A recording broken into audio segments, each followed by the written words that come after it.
Welcome, today in front of me Samsung Galaxy S20 FE 5G, and I'll show you how to take a screenshot without buttons on this device.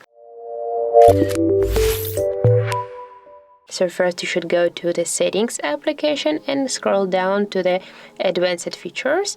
Now just go here to the motions and gesture sections, and here we got the palm swipe to capture switcher that's turned off. To turn it on, just tap once on the switcher, and now if you'll just swipe with your finger across the screen, you can take a screenshot by this way.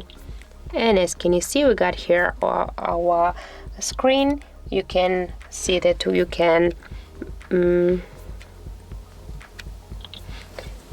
change the screen, you can share with this screenshot. If you'll tap here on your screen, you just will see all your screens. You can manage all the functions, and also you can find your screenshot here on your gallery. Just tap here and you can see all our screenshots now.